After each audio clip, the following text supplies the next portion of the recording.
Hey everybody, I've definitely gotten some comments recently asking me where the set bonus tier list update is, so here it is today. We have a couple new set bonuses to talk about. There's some good ones, but thankfully the set bonuses this season, the good ones in my opinion, are basically concentrated within 3 armor sets. So it's kind of nice for PvE, you don't really have to farm too much. Unfortunately, if you want a lot of the Season 27 set bonuses, specifically like Smoke Jumper, a lot of people were complaining about that when they came back to the game for Equilibrium launch, and Smoke Jumper was not really available for them, which was kind of annoying.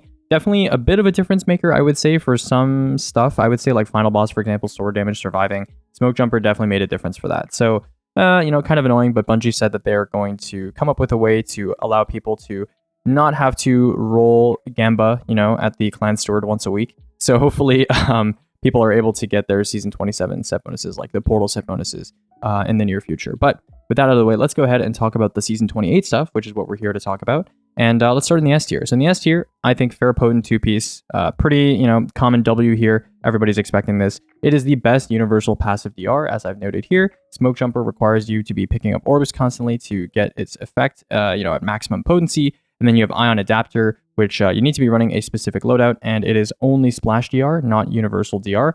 On top of that, well, people do run Micro Missile like Pulses all the time and Rocket Sidearms all the time, so it's not too restrictive, but, it's not as universal as Ferropotent is, which is just any healing, really. Any healing besides Orb Pickup, apparently. So, every decent subclass these days has some way to heal, so Ferropotent is going to activate off of those things, so pretty good stuff there. And then this one might be a bit more of a controversial one, which is Sage Protector 2-piece, aka Combat Meditation.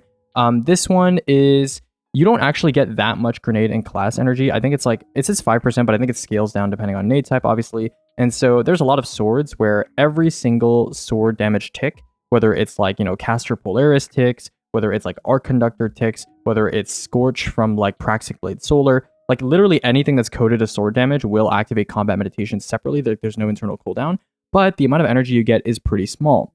That being said, the reason why I'm putting it in the S tier tentatively here is because it enables some strategies that probably wouldn't be possible otherwise. So, for example, Backrest Bypass. Backrest Bypass, for those of you that don't know, when you have Mask of Backrest on and you activate Light Shift, it locks out your class ability from regenerating from any sources except 2, or I guess 3. The third one being, getting kills, which is how you're supposed to use the exotic. But there's 2 ways you can get class ability energy while you have Light Shift active. Number 1 is Song of Flame. If you're in an allied Song of Flame, it naturally regenerates a certain amount of your class ability energy every second, right? So it's percentage based and it's fixed. The second way is Combat Meditation. This actually gives you class ability energy back and allows you to use Backrest solo. And for those of you that don't know, Backrest is one of the most OP stacking bonuses in the game. It is 4 10%, I repeat, 4 separate 10% multiplicative stacking bonuses that work with surges and every buff. They are universally stacking.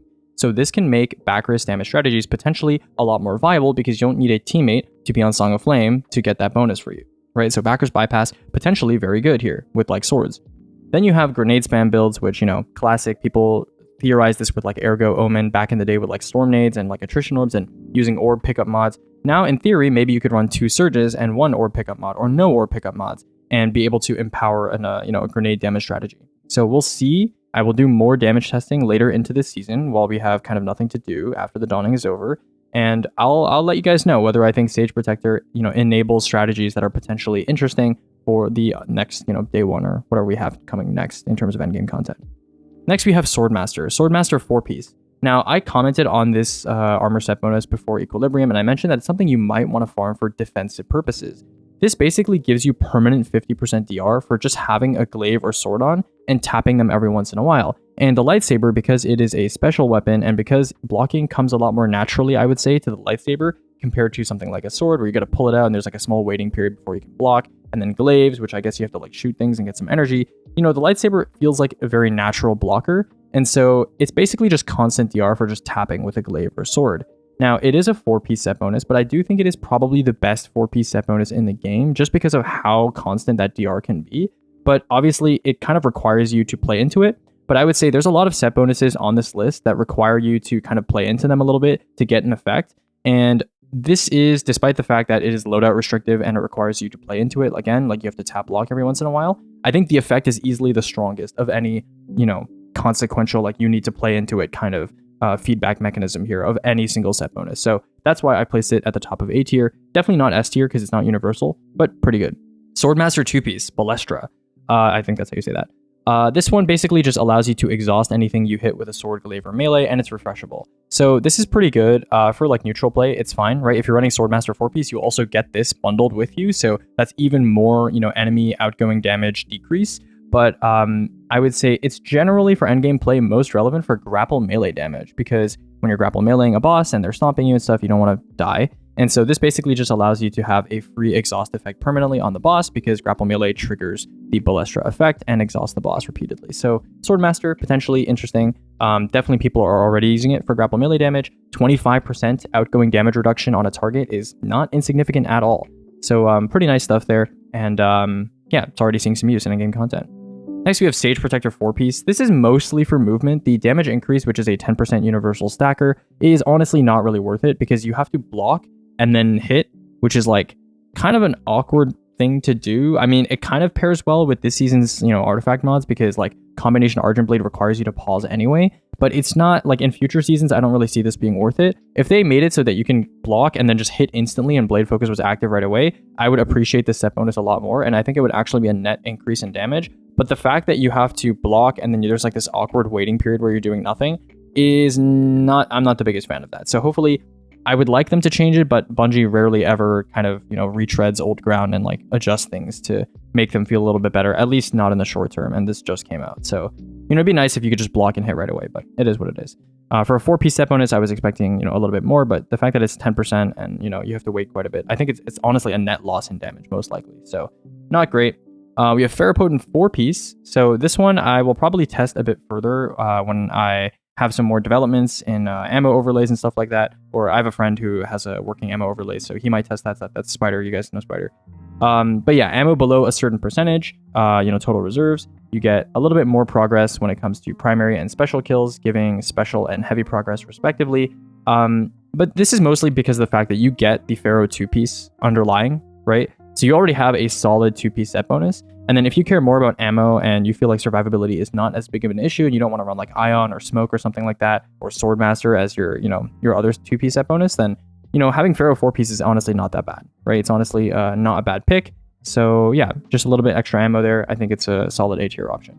That's basically all of the relevant set bonuses for PvE this season. You'll notice that the other families are all the way down in the E and F tier. I'm just going to blaze through these because really they're mostly just PvP and not that interesting.